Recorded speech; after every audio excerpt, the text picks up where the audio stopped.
नमस्कार, संस्कृत आभा चैनल पर आपका बहुत बहुत स्वागत है। दोस्तों, मैं हूँ रेणु भारतीय और आज हम अध्ययन करने जा रहे हैं तीसरे वेद सामवेद का। इससे पहले हम ऋग्वेद और यजुर्वेद के बारे में विस्तृत अध्ययन कर चुके हैं और आज हम सामवेद का विस्तृत अध्ययन करेंगे। दोस्तों, सामवेद अपने आप में ही बहुत रोचक वेद है क्योंकि इसका संबंध संगीत से है और संगीत के प्रति प्राचीन काल से ही मानव मात्र की सहज प्रवृत्ति रही है, सहज रुझान रहा है। सामवेद के अंतर्गत हम जानेंगे कि सामवेद में साम क्या है, साम किसको कहते हैं, 7 स्वर जो कहे जाते हैं संगीत के, वो स्वर कौन से हैं, सामवेद की शाखाएं कितनी हैं, सामवेद के विभाग कितने हैं, किस तरह से सामवेद का विभाजन किया गया है, साम विकार किसे कहते हैं, कितने प्रकार के हैं, सामगान कितनी तरह के हैं, सामवेद के मंत्र कितने प्रकार के हैं और सामवेद में जिन छंदों का प्रयोग किया गया है वो छंद कौन से हैं। इसके साथ ही साथ हम जानेंगे कि सामवेद के मुख्य ब्राह्मण कौन से हैं, आरण्यक और उपनिषद ग्रंथ कौन से हैं। तो चलिए दोस्तों, शुरू करते हैं सामवेद का अध्ययन। सामवेद चारों वेदों में से तीसरा वेद है। ऋग्वेद, यजुर्वेद और सामवेद को वेदत्रयी कहा जाता है। भारतीय परंपरा यह मानती है कि संगीत की उत्पत्ति सामवेद से मानी जाती है। संपूर्ण विश्व ही यही मानता है। सामवेद में उपासना की महत्ता है। इससे पहले मैं आपको बता चुकी हूँ कि ऋग्वेद में ज्ञान की, यजुर्वेद में कर्म की महत्ता है, सामवेद में उपासना की महत्ता है। सामवेद के देवता आदित्य, आचार्य जैमिनी और सामवेद के ऋत्विक या पुरोहित उद्गाता हैं। दोस्तों, सामवेद का एक उपवेद गंधर्व वेद भी है। आप पढ़ चुके हैं, अगर आपको याद है तो बताइए कि इससे पहले हमने जो 2 वेद पढ़े हैं उनके पुरोहित कौन से हैं और उनके आचार्य कौन से हैं। साथ ही साथ ये बताइए कि उनके उपवेद कौन से हैं। इसी तरह से प्रश्न पूछे जाते हैं परीक्षा में। साम क्या है? अब प्रश्न ये आता है कि साम क्या चीज़ है। हम बार बार साम कहते हैं, सामन कहते हैं, सामवेद कहते हैं, तो साम क्या है? साम का अर्थ है गीति या गान, गाने का तरीका, विशिष्ट पद्धति। इसीलिए मंत्रों को जब किसी विशिष्ट गान पद्धति से गाया जाता है ना, तब वे साम कहलाते हैं। साम या सामन शब्द की व्युत्पत्ति प्राप्ति अर्थ वाली सन धातु से मन प्रत्यय लगाने से हुई है। इससे यह भी प्रसिद्ध है, यह भी कहा जाता है कि साम का अर्थ एक ऐसा गान है जिसके द्वारा परमात्मा की प्राप्ति की जा सकती है। आपके मस्तिष्क में प्रश्न यह आ सकता है कि जब सामवेद में ऋग्वेद के ही अधिकांश मंत्र हैं तो सामवेद के मंत्रों को मंत्र न कहकर साम क्यों कहा गया? ये जो विशिष्ट गान पद्धति है, ये जो विशिष्ट गेयता का गुण है दोस्तों, यही सामवेद के मंत्रों को ऋग्वेद के मंत्रों से विशिष्ट बनाता है। इस गायन पद्धति के कारण ही ऋग्वेद के मंत्र होते हुए भी सामवेद में उन्हें साम कहा जाता है। दोस्तों, आगे हम देखेंगे कि शबर स्वामी ने सामवेद के बारे में क्या कहा। उन्होंने कहा, विशिष्टा काचिद साम्यो रीति ही सामिति उच्यते। साम की विशिष्ट रीति होने के कारण ही साम है। विशिष्ट गायन पद्धति अगर ना हो तो ये मंत्र भी ऋग्वेद के मंत्रों से भिन्न नहीं है। अधिकांश मंत्र तो ऋग्वेद के ही हैं। गायन की दृष्टि से स्वरों के चिन्ह लगाकर जो मंत्र संकलित किए गए वे साम कहलाए। गायन की दृष्टि से जो स्वर चिन्ह होते हैं ना, उदात अनुदात आदि स्वरों के चिन्ह लगाकर जिनका संकलन किया गया ना, वे मंत्र साम कहलाए। सामवेद के मंत्रों में 7 स्वरों को दिखाते कैसे हैं? सामवेद के जो मंत्र हैं उनमें अक्षरों पर 1 से 7 तक की संख्या लिखकर यह दिखाया जाता है कि यहाँ पर प्रथम स्वर है, यहाँ पर द्वितीय स्वर है, यहाँ पर तृतीय स्वर है और इन्हीं संकेतों को देख करके गायन करते समय आरोह अवरोह का ध्यान रख कर मंत्रों का गायन किया जाता है। ये तो हुई संकेतों की बात, लेकिन गायन करते समय उंगलियों के संचालन से भी स्वरों का बोध कराया जाता है। दोस्तों, जो संगीत के प्रकांड विद्वान हैं, बहुत अच्छे ज्ञाता हैं, वो अपनी उंगलियों के संचालन से ही स्वरों का बोध करा देते हैं। चलिए जानते हैं 7 स्वर कौन कौन से हैं। पहला स्वर है मध्यम, दूसरा गांधार, तीसरा ऋषभ, चौथा षडज, 5वां निषाद, छठा धैवत और 7वां स्वर है पंचम स्वर। यही संगीत के 7 स्वर हैं और सबसे पहले इनका वर्णन सामवेद में ही पाया जाता है। लेकिन दोस्तों, सामवेद में कुछ मंत्र ऐसे भी हैं जिनका गायन नहीं किया जा सकता। उनकी संख्या लगभग 450 है। सामवेद के सभी मंत्रों का गायन नहीं किया जा सकता। सामवेद की शाखाओं को अगर हम देखें तो क्योंकि यह जो वेद था यह गान के लिए उपादेय था, इसमें संगीत था, इसलिए इसकी यह बहुत अधिक प्रचलित हुआ और इसकी अनेक शाखाएं भी विकसित हुई। पतंजलि ने तो यहाँ तक कहा कि सहस्रवतर महासामवेदः, सामवेद की लगभग 1000 शाखाएं हैं। शौनक जी की रचना चरणव्यूह की अगर हम बात करें तो उसमें सामवेद की 13 शाखाएं मानी गई हैं, लेकिन वर्तमान समय में सामवेद की जितनी शाखाएं हमें प्राप्त हैं उनकी संख्या सिर्फ 3 ही है, क्योंकि समय के साथ साथ बहुत सारे सभी वेदों की शाखाएं विलुप्त होती गई, क्योंकि उनको संरक्षित नहीं किया जा सका और हमारे देश पर बहुत ज़्यादा आक्रमण भी हुए। इस कारण से भी बहुत ज़्यादा विदेशियों का राज्य भी यहाँ पर रहा। इसी कारण से बहुत सारी शाखाएं विलुप्त हो गई। पहली शाखा कौथुम शाखा, दूसरी रामायणी और तीसरी जैमिनीय शाखा है। पहली कौथुम शाखा में 1875 मंत्र हैं। यह सामवेद की सबसे प्रसिद्ध शाखा है। इसका प्रचार गुजरात में सबसे अधिक है। रामायणीय शाखा में 1810 मंत्र और प्रचार महाराष्ट्र में ज़्यादा है। जैमिनीय शाखा या त्वलकार शाखा में 1687 मंत्र हैं। इसका प्रचार कर्नाटक राज्य में अधिक माना जाता है। सामवेद का विभाजन अगर हम देखें तो सामवेद को 2 भागों में बांटा गया है, पूर्वार्चिक और उत्तरार्चिक में। अब पूर्व का मतलब पहला और उत्तर का मतलब बाद वाला। यह तो बात समझ में आ गई, लेकिन क्या आपके मस्तिष्क में यह नहीं आया कि इसमें आर्चिक क्यों जोड़ा गया है? यहाँ पर मैं आपको बताना चाहूँगी, आर्चिक का अर्थ है सामवेद के मंत्रों का समूह। इसलिए पूर्वार्चिक में सामवेद के मंत्रों का पहला समूह आता है और उत्तरार्चिक में सामवेद के मंत्रों का बाद वाला समूह आता है। पूर्वार्चिक को देखते हैं। इसमें 4 कांड हैं, 6 प्रपाठक या अध्याय हैं, 650 मंत्र हैं। इसके पहले कांड को आगन्येय कांड कहा जाता है। आगन्येय मतलब अग्नि से संबंधित, क्योंकि इस कांड में अग्नि की उपासना से संबंधित 114 मंत्र हैं, इसलिए इसे आगन्येय कांड कहा जाता है। दूसरा कांड ऐन्द्र पर्व है, क्योंकि इसमें इंद्र की उपासना से संबंधित 352 मंत्र हैं। इसमें दूसरा, तीसरा और चौथा प्रपाठक आते हैं। तीसरे कांड को पवमान पर्व कहा जाता है, क्योंकि इसमें सोम की उपासना से संबंधित 119 मंत्र आते हैं और 5वां प्रपाठक इसके अंतर्गत आता है। इस तरह से सोम से संबंधित होने के कारण ही इस कांड का नाम पवमान पर्व रखा गया। चतुर्थ कांड को अरण्य पर्व कहते हैं।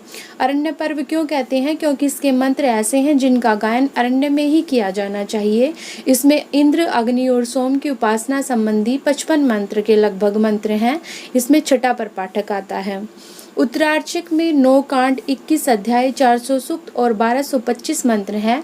उत्तरार्चिक में प्रत्येक मंत्र की लय और तान को कैसे याद किया जाए, उसे याद करने की विधि को समझाया गया है। पूर्वार्चिक और उत्तरार्चिक में संपूर्ण सामवेद के मंत्रों को किस तरह से याद किया जाए, यह वर्णन उत्तरार्चिक में मिलता है। सामवेद में कुछ विकार भी हैं। देखिए दोस्तों, साम का अर्थ होता है गीति गाने का तरीका। उसमें जो भी परिवर्तन होता है, जो भी परिवर्तन किया जाता है, उसे ही साम विकार कहते हैं। साम विकार 6 प्रकार के होते हैं: विकार, विश्लेषण, विकर्षण, अभ्यास, विराम और स्तोभ। साम विकार वो हैं जो गान करते समय, मंत्रों का गायन करते समय कहीं पर अधिक और कहीं पर कम, जिनको घटाया या बढ़ाया जा सकता है। हम कह सकते हैं कि सामवेद में साम विकार प्रत्येक मंत्र में पाए जाते हैं, कहीं पर कम, कहीं पर अधिक। हम इनको विस्तार से जानेंगे। सबसे पहले हम विकार को देखते हैं। शब्दों के उच्चारण में परिवर्तन। विकार का अर्थ ही है बदलना, विकार आ जाना। जैसे अग्नि शब्द से ओगनाई बना दिया, शब्द वही है लेकिन उच्चारण में परिवर्तन कर दिया। दूसरा है विश्लेषण। विश्लेषण का अर्थ आप सभी जानते हैं, चीज़ को जब विश्लेषित किया जाता है उसके एक एक हिस्से को अलग किया जाता है। उसी तरह से शब्द को टुकड़ों में तोड़कर उच्चारण करना, जैसे वित्तीय से बन गया वो ही तो या यही। तीसरा है विकर्षण। विकर्षण का मतलब होता है खिंचाव, खींचना। जब एक ही स्वर को लंबे समय तक खींचा जाता है, मतलब उच्चारण किया जाता है। जैसे आया ही से हमने कर दिया आया ही, ऐसे। चौथा है अभ्यास। अभ्यास आप सभी जानते हैं, जब किसी चीज़ का अभ्यास किया जाता है यानी उसको बार बार उसकी पुनरावृत्ति की जाती है, तो यहाँ पर भी अभ्यास का यही अर्थ है। जैसे राम राम, 2 बार हमने राम बोल दिया, मतलब पुनरावृत्ति हो गई, एक ही शब्द का बार बार उच्चारण हुआ। विराम का अर्थ आप सभी जानते हैं, अपनी सुविधा के लिए बीच में रुक जाना। और स्तोभ का अर्थ होता है कुछ अतिरिक्त पदों को जोड़ देना, लेकिन इन पदों से अर्थ में कोई खास परिवर्तन नहीं होता। जैसे एक पद था आ गया, हमने उसके साथ ओहो जोड़ दिया तो वो बन गया ओहो आ गया, लेकिन इससे अर्थ में कोई खास परिवर्तन नहीं हुआ। इस तरह से ये 6 प्रकार के सामविकार माने जाते हैं, अर्थात गायन में जो परिवर्तन किया जाता है थोड़ा बहुत, उन्हें सामविकार कहा जाता है। इन सामविकारों में से प्रश्न ऐसे पूछा जा सकता है कि कौन सा इनमें से सामविकार नहीं है, वो वहाँ पर 5 दे देंगे या 4 कोई विकार दे देंगे, एक कोई अन्य शब्द दे देंगे। वहाँ पर आपको पहचानना है कि इनमें से कौन सा सामविकार है, इसलिए इनको याद करना अत्यंत आवश्यक है। विकार, विश्लेषण, विकर्षण, अभ्यास, विराम और स्तोभ। अब हम सामवेद के मंत्रों के प्रकार को जानेंगे कि मंत्र कितने प्रकार के हैं। दोस्तों, मंत्र 5 प्रकार के हैं सामवेद के। पहले हैं प्रस्ताव, जिनका गायन प्रस्तोता नामक ऋत्विक के द्वारा किया जाता है। दूसरे प्रकार के मंत्र उद्गीत मंत्र हैं, इनका गायन उद्गाता द्वारा किया जाता है। तीसरे प्रकार के मंत्र प्रतिहार हैं, इनको प्रतिहर्ता ऋत्विक द्वारा गाया जाता है। चौथे प्रकार के मंत्रों को उपद्रव कहा जाता है, इनको भी उद्गाता नामक ऋत्विक के द्वारा गाया जाता है। पांचवें प्रकार के मंत्रों को निधान या निधन कहते हैं, इनको तीनों ऋत्विक प्रस्तोता, उद्गाता और प्रतिहर्ता तीनों ऋत्विकों के द्वारा मिश्रित रूप से गाया जाता है। सामवेद के मंत्रों के प्रकार से भी प्रश्न पूछा जाता है। अब सामवेद के गान देख लेते हैं। सामवेद के गान 4 प्रकार के हैं। ग्राम गान, जब गांव या सार्वजनिक स्थान पर मंत्रों का गायन किया जाता है तो उन्हें ग्राम गान कहते हैं। अरण्य गान, जैसा कि नाम से पता चल रहा है, वन में या फिर किसी पवित्र स्थान पर जब गायन किया जाता है। ऊह गान, ऊह का अर्थ होता है विचारपूर्वक विन्यास, अर्थात शब्द चयन आदि विचारपूर्वक करना। ये सोमयाग या धार्मिक स्थल पर गाए जाते हैं। ऊह्य गान रहस्यात्मक गान है जो वन और पवित्र स्थानों पर गाए जाते हैं। अब हम देखते हैं पूर्वार्चिक में कौन से गान है। पहले 5 प्रपाठकों में ग्राम गान है और अंतिम प्रपाठक में अरण्य गान है। उत्तरार्चिक की अगर हम बात करें तो उत्तरार्चिक में ऊह गान तथा ऊह्य गान का प्रयोग किया गया है। दोस्तों, ये गान, इनको समझना अत्यंत आवश्यक है। वैसे तो इनके नाम से ही पता चल जाता है कि कहाँ पर इन गानों का प्रयोग किया जाता है, फिर भी विस्तृत अध्ययन करते समय इनकी डिटेल जानकारी, इनकी विस्तृत जानकारी होना आवश्यक है। सामवेद के गान से भी परीक्षाओं में प्रश्न देखे गए हैं, इसलिए याद रखिए ग्राम गान, अरण्य गान, ऊह गान, ऊह्य गान तथा क्या कहते हैं, पूर्वार्चिक में कौन सा गान है, उत्तरार्चिक में कौन सा गान है, यह अच्छी तरह से ज्ञात होना जरूरी है।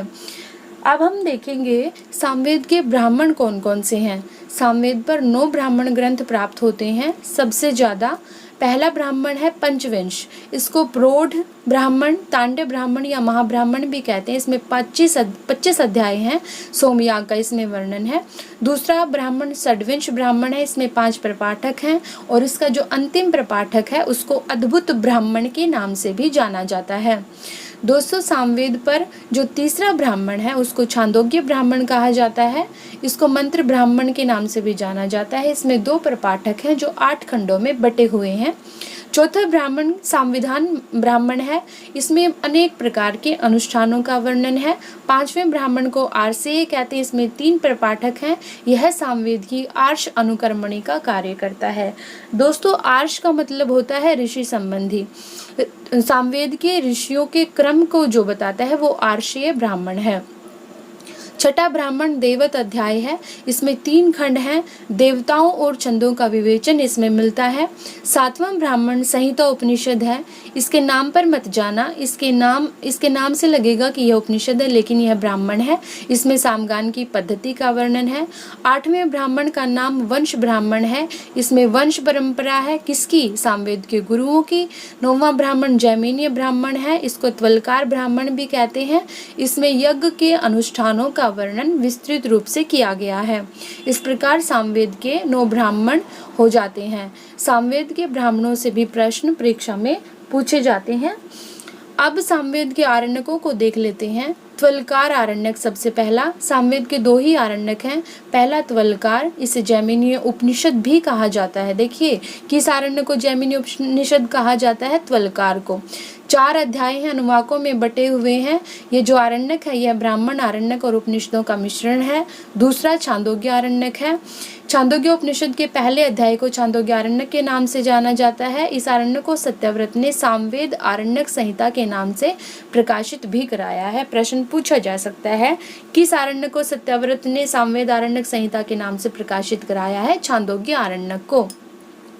सामवेद के उपनिषदों की बात की जाए तो सामवेद के 2 उपनिषद ग्रंथ हैं। पहला है केनोपनिषद। अब इसका नाम केनोपनिषद क्यों पड़ा? क्योंकि इसमें जो पहला पद आया है वो है केनईशितम पद्धति, इसी के आधार पर इसका नाम रख दिया गया। और क्योंकि यह त्वलकार शाखा पर आधारित है, जैमिनीय शाखा पर, तो इसीलिए इसको त्वलकार उपनिषद भी कहते हैं। इसमें आत्म तत्व का उपदेश है। इसमें उमा और हेमवती के आख्यान भी मिलता है। प्रश्न पूछ सकते हैं कि उमा हेमवती आख्यान कहाँ पर है? दूसरा उपनिषद जो है वो छांदोग्य उपनिषद है। इसमें 8 अध्याय हैं। इसमें क्या क्या है? विश्व के सूर्य ब्रह्म का वर्णन है, आत्मा के गमन आगमन का, आरुणि की दार्शनिकता का, नारद सनत कुमार का, इंद्र विरोचन आख्यान आदि का वर्णन है। एक बहुत ही मुख्य सिद्धांत इसमें मिलता है, सर्वम खलु इदं ब्रह्म। यह जो सिद्धांत है यह छांदोग्य उपनिषद के 3 अध्याय में मिलता है। प्रश्न पूछ सकते हैं कि यह सिद्धांत किस उपनिषद में मिलता है? सर्वम खलु इदं ब्रह्म छांदोग्य उपनिषद में। सामवेद के प्रमुख छंद देखते हैं। सामवेद में प्रमुख रूप से गायत्री एवं प्रगाध छंद का प्रयोग हुआ है। सामवेद का प्रथम मंत्र कौन सा है यह भी देख लेते हैं। सामवेद का प्रथम मंत्र है ओम अग्नि आयाहि वीतये हव्यदातये निहोत सत्सि बृहिसि। इस प्रकार सामवेद का प्रथम मंत्र यह है।